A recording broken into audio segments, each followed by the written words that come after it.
સમાચારો વિગતવાર જોઈએ। ચૂંટાયેલા ધારાસભ્યોની જાહો જલાલીનો વધુ એક બોજો સહન કરવા માટે ગુજરાતની જનતા તૈયાર રહે। રાજ્યના ધારાસભ્યોના અલગ અલગ ભથ્થાઓમાં વધારો કરવાની તૈયારીઓ ચાલી રહી છે।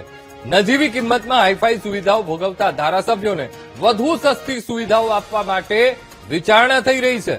ભથ્થાઓની સમીક્ષા કરવા માટે વિધાનસભામાં સમિતિની બેઠક મળી અને રેલવે અને હવાઈ મુસાફરીના ભથ્થામાં વધારો કરવા વિચારણા કરાઈ રહી છે। તો ધારાસભ્યના કાર્યાલય અને મતવિસ્તાર ભથ્થું વધારવાની પણ વિચારણા ચાલી રહી છે। અન્ય રાજ્યોના ભથ્થાની સમીક્ષા કરી ગુજરાતમાં ધારાસભ્યોના ભથ્થા વધારવા આ ચર્ચા ચાલી રહી છે। તો સમિતિ સરકાર સાથે પરામર્શ કરીને આખરી નિર્ણય કરશે। આવનારા સત્રમાં ધારાસભ્યોના ભથ્થા મુદ્દે ચર્ચા થઈ શકે છે। આજ મુદ્દે સંવાદદાતા મેહુલ લાઈવ જોડાઈ ગયા છે। મેહુલ, એક તરફ ચૂંટાયેલા ધારાસભ્યો જાઓ જલાલીમાં કોઈ કમી નથી, સગવડતાઓમાં કોઈ ઓછપ નથી, એ છતાં પણ હવે રાજ્યની જનતાએ આ બોજો વધારાનો બોજો સહન કરવા માટે તૈયાર રહેવું પડશે। કારણ એ છે કે આ ધારાસભ્યોના જે અલગ અલગ ભથ્થાઓ છે તેમાં વધારો કરવાની તૈયારીઓ ચાલી રહી છે।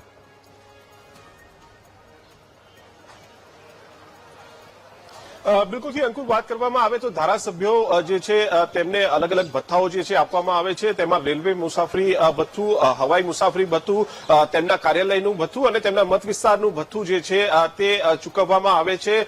થોડા સમય પહેલા જ આ જે ભથ્થા જે છે તેના સાથે વધારો જે છે તેમના પગારની અંદર કરવામાં આવ્યો હતો। વિધાનસભામાં તમામ જે રાજકીય પક્ષો છે તેને આવકારીને તેને વધારો કર્યો હતો, પરંતુ ફરી એકવાર આ ભથ્થા જે છે તે વધારવા માટે વિચારણા કરવામાં આવી રહી છે અને આ માટે જે સમિતિની રચના કરવામાં આવી છે તેની બેઠક થોડા સમય પહેલા જ મળી હતી અને આ જે સમિતિની બેઠક મળી હતી અને જે ભથ્થાની અંદર વધારો કરવા માટેની વિચારણા થઈ રહી છે તેમાં મહત્વની બાબત એ છે કે એક દલીલ જે મૂકવામાં આવે છે તે અન્ય રાજ્યો સાથેની સરખામણી છે।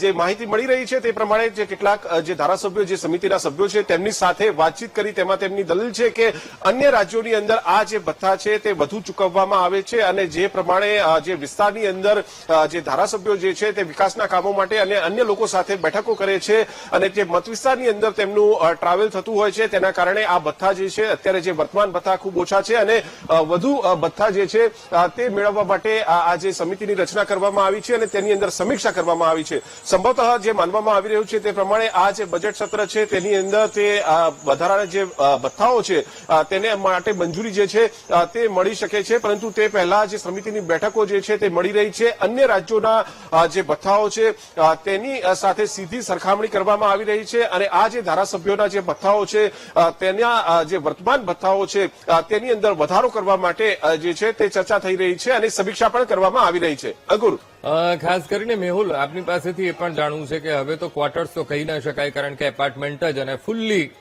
સગવડતાથી એ યુક્ત એ એપાર્ટમેન્ટ આપ્યા છે, એકદમ હાઈરાઇઝ એ એપાર્ટમેન્ટ છે અને એમાં તો સગવડતાઓ આપવામાં આવી છે, બિલ પણ સરકાર ભરે છે, સવા રૂપિયો ભાડું છે।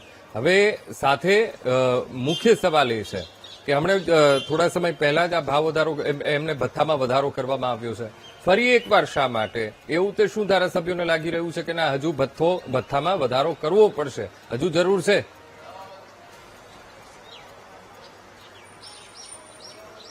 બિલકુલ અંકુર, મેં કહ્યું એ પ્રમાણે એવી દલીલ આપવામાં આવી રહી છે કે જે અન્ય રાજ્યો છે, ગુજરાત સિવાયના રાજ્યો, તેની અંદર ધારાસભ્યોને આપવામાં આવતું હવાઈ મુસાફરી, રેલવે મુસાફરી, તેમના વિસ્તારનું અને તેમના કાર્યાલયનું જે ભથ્થું છે તે વધારે આપવામાં આવે છે અને તે વધારે આપવામાં આવે છે તેના કારણે જ હવે ગુજરાતની અંદર પણ ધારાસભ્યો જે છે તેમને આપવામાં આવતા જે ભથ્થા છે તેની અંદર વધારો કરવામાં આવે અને જી જી બિલકુલ મેહુલ, આપને અટકાવવા માંગીશ, ફરીથી જોડાઈશું તમારી સાથે।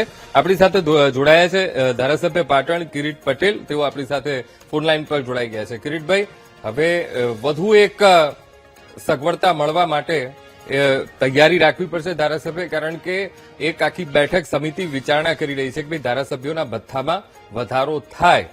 તમારું શું સ્ટેન્ડ છે? કારણ કે ઓલરેડી હવે ભથ્થું તો મળી જ રહ્યું છે, સારી એવી સગવડતાઓ પણ ધારાસભ્યને મળી રહી છે, પણ ઘણી બધી દલીલ પણ મૂકવામાં આવી છે।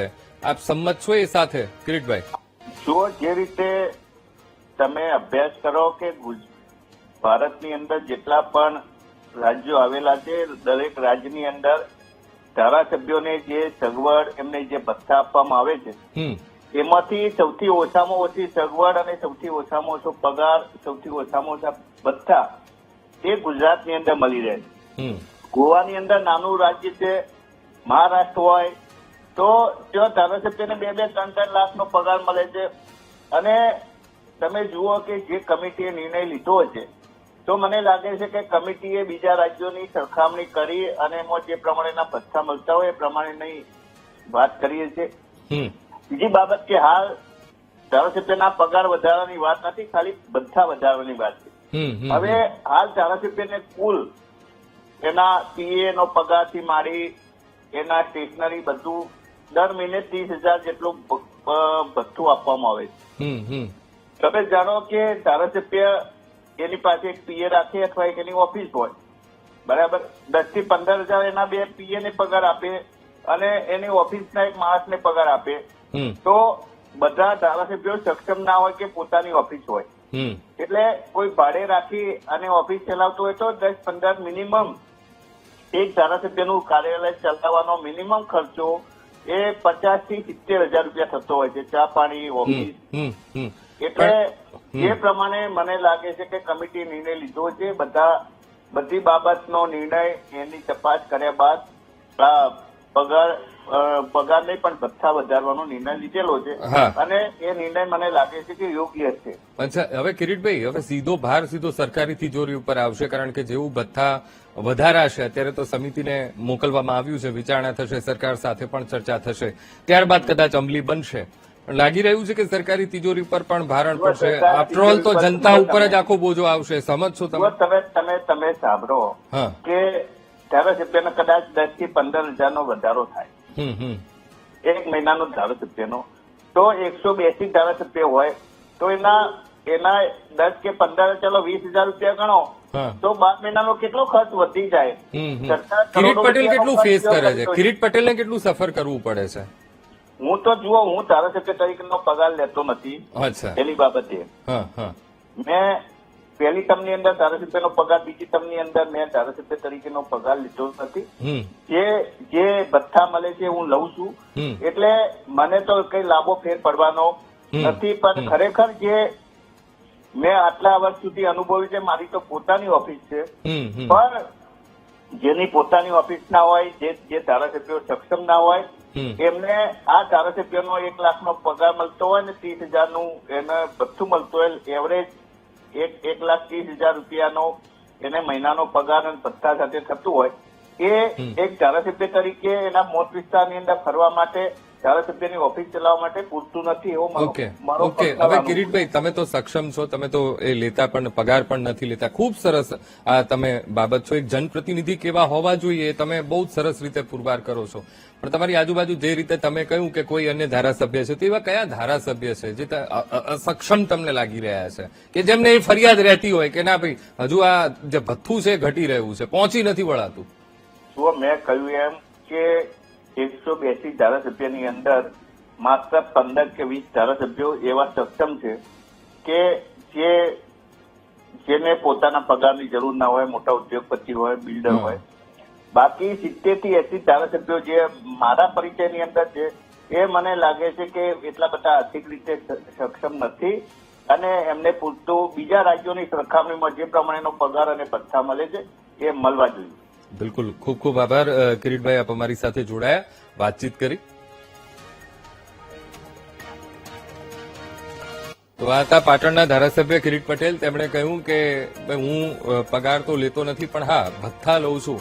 પગાર 1 પણ રૂપિયો હું લેતો નથી, સક્ષમ છું, ઓફિસ પોતાની છે, એટલે ખર્ચની અન્ય કોઈ વાત રહેતી નથી. પણ હા, અન્ય જે રાજ્યો છે એમાં જે ભથ્થાનું જે ધોરણ રાખવામાં આવ્યું છે એ પ્રમાણે ગુજરાતનું એ ભથ્થા માટેનું ધોરણ ખૂબ એ નીચું છે, માટે એ પ્રમાણેના ભથ્થા રહેવા જોઈએ. અને સાથે એમણે એ પણ કહ્યું કે મારી સાથેના કેટલાક 40-45 એવા ધારાસભ્ય છે કે જેઓ આ જે ખર્ચ માટે પહોંચી નથી વળતા. તો ધારાસભ્યના કાર્યાલય અને મતવિસ્તાર ભથ્થું વધારવાની પણ વિચારણા અને અન્ય રાજ્યોના ભથ્થાની સમીક્ષા કરી ગુજરાતમાં પણ ધારાસભ્યોના ભથ્થા વધારવાની ચર્ચાએ વેગ પકડ્યો છે.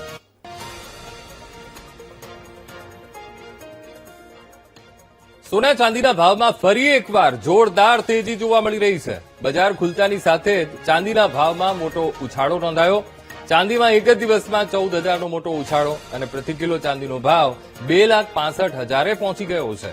તો સોનાનો 10 ગ્રામનો ભાવ 1,56,000 થયો છે. તો ફરી એકવાર ચાંદીના ભાવમાં ઉછાળો, ફરી એકવાર સોના ચાંદીના ભાવે તેજી પકડી છે.